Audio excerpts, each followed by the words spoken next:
Hey, I'm Alex. I'm 19, and lately, life's been pretty rough. If you're into stories about dealing with some intense family issues, stick around, you won't want to miss this.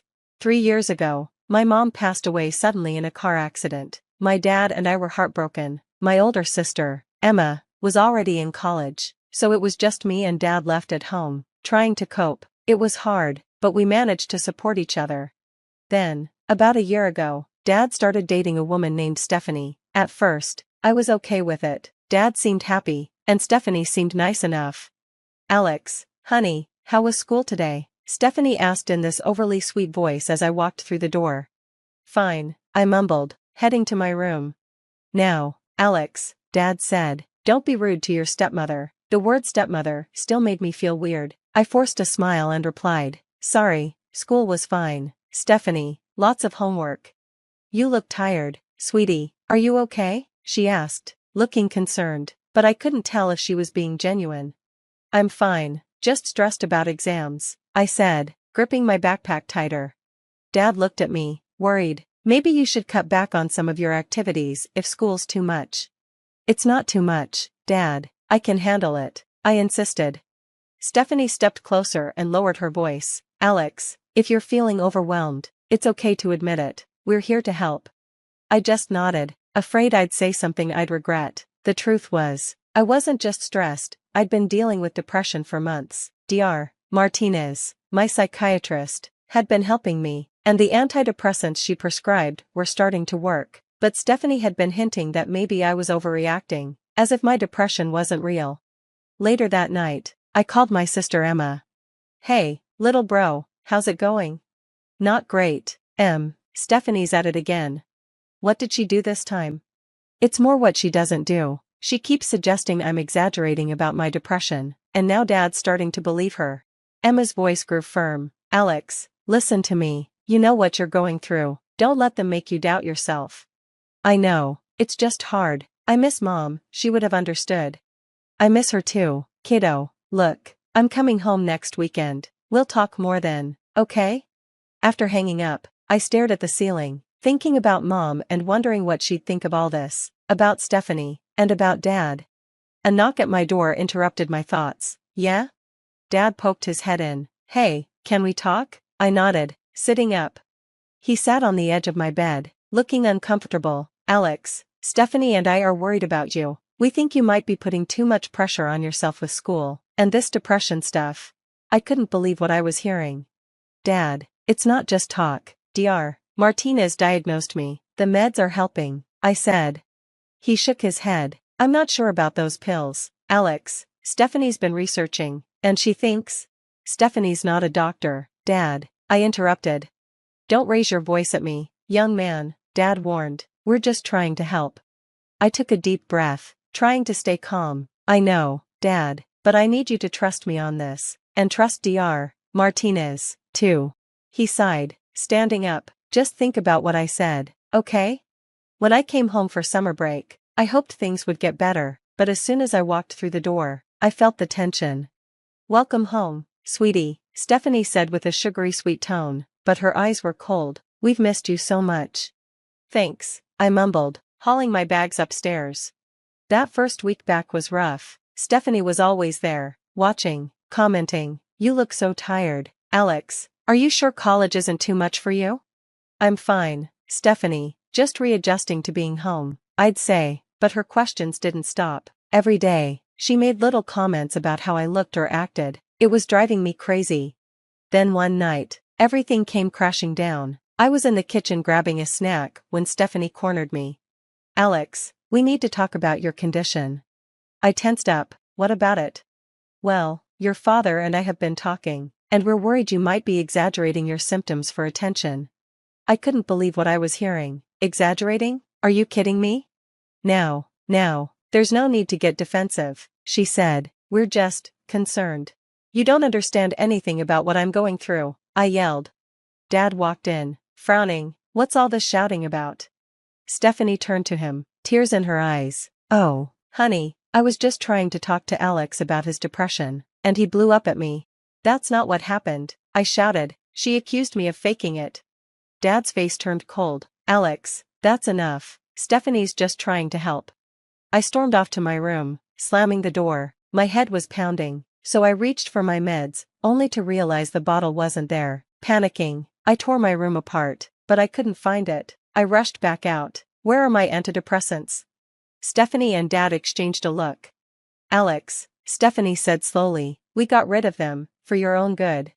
The room spun. You what? Son, we think it's best if you try to handle this without medication, Dad added. You can't do that, they were prescribed by my doctor. A doctor who clearly doesn't understand what you really need, Stephanie interjected. Dad, please, don't let her do this, but Dad just shook his head.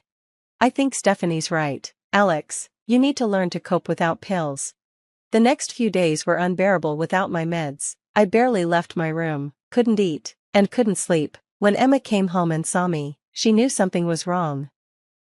Alex, what's going on? She asked, looking alarmed. I broke down and told her everything. Her face darkened as I spoke. We're fixing this, now. She pulled out her phone. While Emma confronted Dad and Stephanie, I slipped out. Jake was waiting in his car around the corner.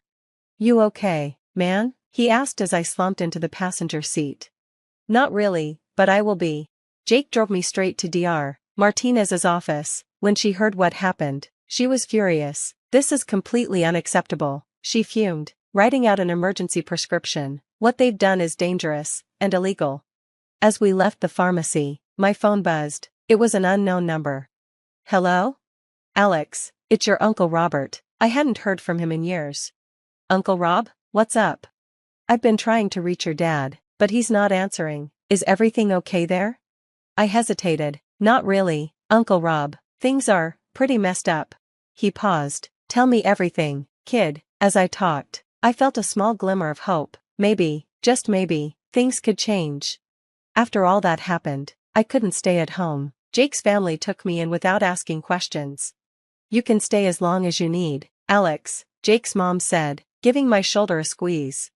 Meanwhile, Emma was determined. We're going to expose Stephanie for the snake she is, she declared, pacing around Jake's living room. But how? I asked, feeling hopeless. Jake grinned. We start digging. Everyone's got skeletons in their closet. We spent days searching social media, making calls, following every lead. Uncle Robert was a lifesaver, using his skills as a private investigator. I've got contacts who can help, he said over the phone. This woman's got a past. All right. During all this, I kept seeing Dr. Martinez. She was helping me learn to manage my emotions without meds until we could sort out my prescription. Deep breaths. Alex, she reminded me, you're stronger than you know. Weeks passed, then Uncle Robert called with a bombshell. Kid, you better sit down for this.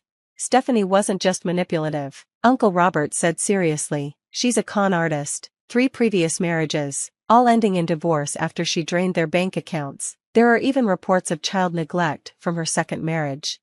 I stared in shock at the documents Uncle Robert had sent. Wow. Emma was furious. We've got her. Dad has to believe this. But when we showed Dad everything we'd found, he shut us down. This is ridiculous, he snapped. You're just trying to drive a wedge between me and Stephanie. I don't want to hear any more of this nonsense.